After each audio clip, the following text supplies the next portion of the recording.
Break के बाद खुशामदीद नाज़रीन। आर्टिकल 63A की तशरीह का केस एक मरतबा फिर से अदालत में है। पीटीआई के वकील ने बेंच की तश्कील पर एतराज़ उठा दिया है। दरखास्त जो दायर की गई है उसमें मौक़िफ़ ये अपनाया गया है कि ये बात रिकॉर्ड पर मौजूद है कि 23 सितंबर को जो जस्टिस मंसूर अली शाह हैं उन्होंने 3 रुकनी कमेटी इजलास में शिरकत नहीं की थी। जस्टिस मंसूर अली शाह की अदम मौजूदगी के बाद चीफ जस्टिस और उनके नामजद करदा जज ने नजरसानी दरखास्त मज़कूरा बेंच के सामने समाअत के लिए मुकर्रर करने का फैसला किया। दरखास्त में यह कहा गया कि 2 जजेस के फैसले को 3 रुकनी कमेटी का फैसला करार नहीं दिया जा सकता। यह हकीकत है कि जो कमेटी इजलास है उसमें 3 मेंबरान के बजाय 2 मेंबरान ने शिरकत की थी। हमारे साथ इस पर बात करने के लिए मौजूद हैं सबरा पिलडैट अहमद बिलाल महबूब साहब। अहमद बिलाल साहब, बहुत शुक्रिया आपके वक्त का। अहमद बिलाल साहब, ये जो दरखास्त दायर की गई है, किस हद तक जो इसमें एतराज़ एड्रेस किया गया है, किस हद तक ये दुरुस्त है?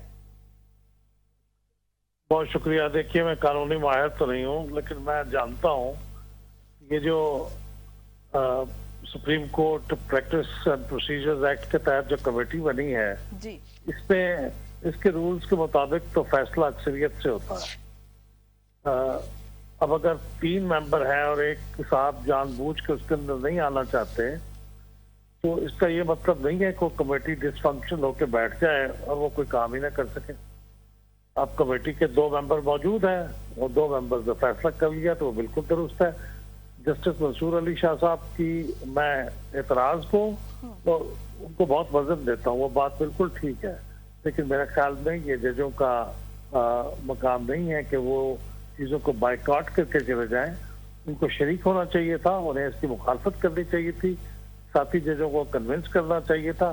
नहीं कन्विंस हुए तो जो मेजॉरिटी का फैसला है वही फैसला होगा।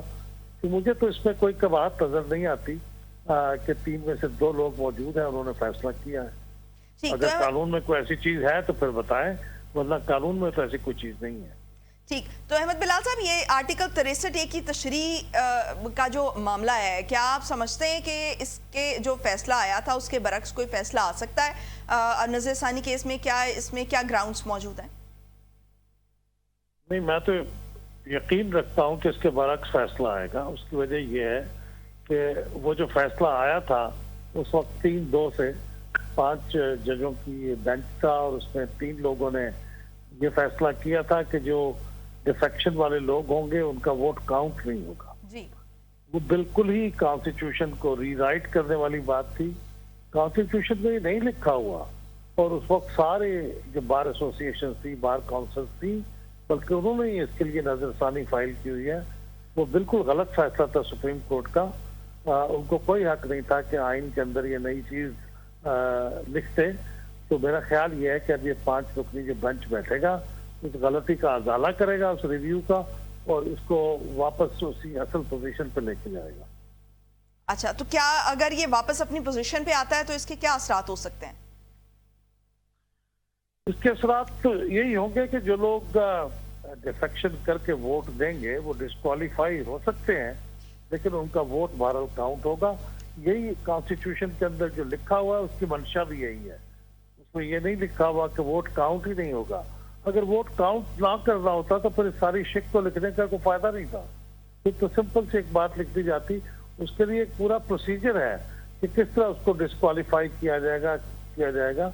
अगर उसका वोट ही काउंट नहीं होना तो फिर डिस्क्वालीफाई होने का तो कोई सवाल नहीं था। उससे पहले शो कॉज नोटिस दिया जाएगा और उसके बाद जो है उसके जवाब के बाद जो है वो ऐलान किया जाएगा। उसके बाद इलेक्शन कमीशन में ये जो ऐलान है ये तहरीरी तौर पर जमा कराया जाएगा। उसके बाद जाकर ये इसका फैसला किया जाएगा। कानून में तो ये मौजूद है, लेकिन वोट शुमार ना हो। जी, ये सब कुछ इसीलिए लिखा हुआ है कि वो वोट काउंट होगा, और वोट काउंट होने की वजह से जो नुकसान पार्टी को होगा, जिस पार्टी का वो मेंबर है, उस बुनियाद पे वो डिस्क्वालीफाई होगा। लेकिन उसका वोट ही काउंट नहीं होगा, ये कहीं भी नहीं लिखा हुआ। कभी हमारे शुरू में जब 1973 का कॉन्स्टिट्यूशन बना था तो उसके कुछ सालों के लिए ये प्रोसीजर लिखा हुआ था ये कि इसमें जब अगर किसी पार्टी की पार्लिमानी पार्टी मेजॉरिटी में को फैसला कर लेगी तो उसके खिलाफ कोई अगर वोट दे देगा अपने असेंबली के अंदर तो फिर उसका वोट काउंट नहीं होगा। लेकिन वो सिर्फ 2 साल के लिए था, उसके बाद ये सब चेंज हो गया। ऐसा नहीं है कि इसमें कोई कंफ्यूजन है। पहले ये प्रोविजन थी, वो खत्म हो गई। तो अब इसका मतलब यह है कि जो लोग वोट डालेंगे उनका वोट काउंट होगा, लेकिन उनकी डिस्क्वालिफिकेशन हो सकती है। तो अगर ये जो आईनी तरमीम में भी 63A का मामला जो है वो शामिल किया गया है, तो अगर ये आईनी तरमीम जो है वो नाफिज हो जाती है और आईनी तरमीम करवाने में कामयाब हो जाती है मौजूदा गवर्नमेंट, तो फिर क्या सूरत हाल होगी? देखिए, आईनी तरमीम से पहले ये 63A का फैसला हो जाएगा, बज़ाहिर ऐसे लगता है। और वो फैसला मोस्ट लाइकली यही होगा कि वो जो फैसला पहले हुआ था उसको रिवर्स कर दिया जाएगा। इसका मतलब ये है कि आईनी तरमीम के वक्त अगर कुछ लोग अपनी पार्टी के दिए हुए लाइन के खिलाफ भी वोट देंगे तो वोट तो काउंट हो जाएगा, था वो बाद में डिस्क्वालीफाई हो जाए। ये इसका मामला है। ये बहुत अनफॉर्चुनेट बात है कि पार्टियों से डिफेक्शन करने वाले लोगों को एनकरेजमेंट मिले, लेकिन आइन में यही लिखा हुआ है। तो अहमद बिलाल साहब, ये एक तरह से अगर ये इसके बरक्स फैसला आता है तो इसमें ये होगा कि आइन की एक तरह से जो पहले फैसला आया है उसकी गलत तशरीह करने की कोशिश की गई, जो कि मुख्तलिफ मुबस्सिरीन भी कह रहे हैं, तजिया निगार भी यही बात कर रहे हैं। तो अगर आइन की गलत तशरीह करने पर जो करने वाले थे उन पर कोई इसका इम्पैक्ट आ सकता है? नहीं, उसका इम्पैक्ट नहीं होता। देखिए, अदालतें ऐसे कई फैसले करती हैं जो बाद में रिवर्स हो जाते हैं। अदालतों के कई ऐसे फैसले होते हैं जिनके खिलाफ अपील होती है और वो ओवरटर्न हो जाते हैं, लेकिन अदालतें अपनी गुड जजमेंट में, अपनी सोच समझ के जो उनकी दानिश में होता है सही फैसला करते हैं, उसकी बुनियाद पर उनके खिलाफ कोई एक्शन नहीं हुआ करता। ठीक हो गया, लेकिन ये आइन का मामला है, उसमें भी कोई एक्शन नहीं होगा इस तरह से? हाँ, नहीं, वो उन्होंने इंटरप्रिटेशन की। अब 5 जजों का बेंच था, 3 ने एक इंटरप्रिटेशन की, 2 ने एक की। जो 3 की इंटरप्रिटेशन थी वही मानी जाएगी, मेजॉरिटी वो वही थी। वो उसको किस बुनियाद पे हम उनके खिलाफ एक्शन लेंगे, ये तो हर रोज होता है। अदालतें अपनी इंटरप्रिटेशन करती हैं, आइन की भी इंटरप्रिटेशन करती हैं, वो दुरुस्त नहीं होती लेकिन रिवर्स हो जाती है, लेकिन उनके खिलाफ एक्शन नहीं हो सकता। ठीक। अहमद बिलाल साहब, जो अभी मौजूदा सूरत हाल चल रही है सियासत की, मैं इस हवाले से बात करना चाहूँगी कि जो एक परसेप्शन बिल्ड किया जा रहा है कि सियासत में इस्तेहकाम आ रहा है, क्या आप समझते हैं कि ये बात दुरुस्त है? सियासत में तो इस्तेहकाम अभी नहीं आ रहा, थोड़ा सा प्रीमेच्योर है कहना। अच्छा। क्योंकि अभी अगले 20-25 दिन बहुत अदम इस्तेहकाम देखने में आएगा।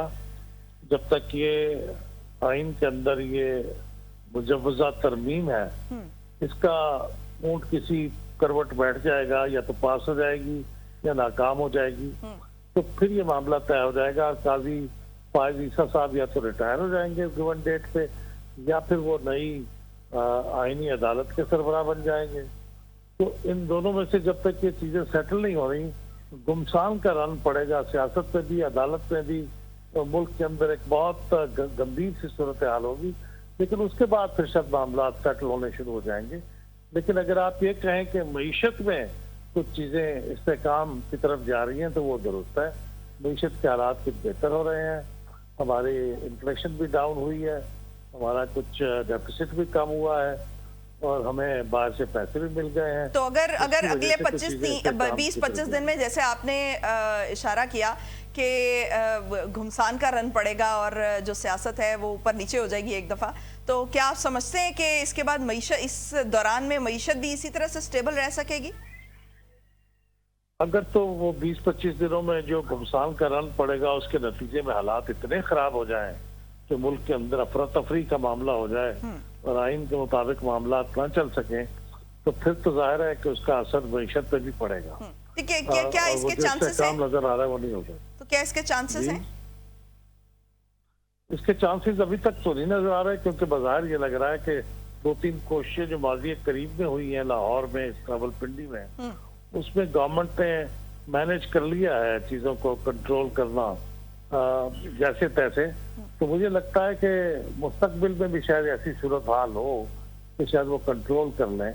अगरचे अभी देखिए पिंडी में जो कुछ हुआ उसमें तो रेंजर्स तक के लाने की जरूरत नहीं पड़ी, तो इसलिए कुछ हौसला अफजा चीज तो नजर आ रही है, लेकिन कुछ कह नहीं सकते। अब खैबर पख्तूनख्वा से वजीर आला मोहतरम जो है वो कहते हैं हम चढ़ाई करेंगे और 10 गोलियां चलाएंगे इसके मुकाबले में, तो ये सारी बातें तो बहुत अच्छी नहीं लग रही। ठीक, तो अहमद बिलाल साहब, क्या आईनी तरमीम होते हुए देख रहे हैं आप?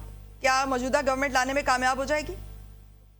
मेरा ख्याल है वो आखिरी हद तक जाएंगे, क्योंकि इसमें बहुत सी चीजें उनके लिए डिपेंडेंट हैं। वो कुछ फाउल भी करेंगे शायद, मसलन ये कि पीटीआई के कुछ लोगों को शायद तोड़ लें, लालच दे के, दबाव दे के, जैसे तैसे कन्विंस करके, जैसे भी कह लें। लेकिन मेरा ख्याल है इस दफा वो डू और डाई की सिचुएशन में होंगे। अगर इस दफा भी ना कर सके तो उनका एक जो एहतराम है, जिनका जो रोब है, वो भी खत्म होगा, लेकिन उसके साथ उनकी सारी जो स्कीम है वो लट जाएगी। ठीक, बहुत शुक्रिया अहमद बिलाल महबूब साहब हमारे साथ मौजूद थे। नाज़रीन, एक छोटे से ब्रेक पर जाएंगे। ब्रेक के बाद हमारे साथ मौजूद होंगे मुर्तज़ा सोलंकी साहब, उनसे गुफ्तगू करेंगे और मौजूदा सियासत पर उनका एनालिसिस देंगे। हमारे साथ रहिए।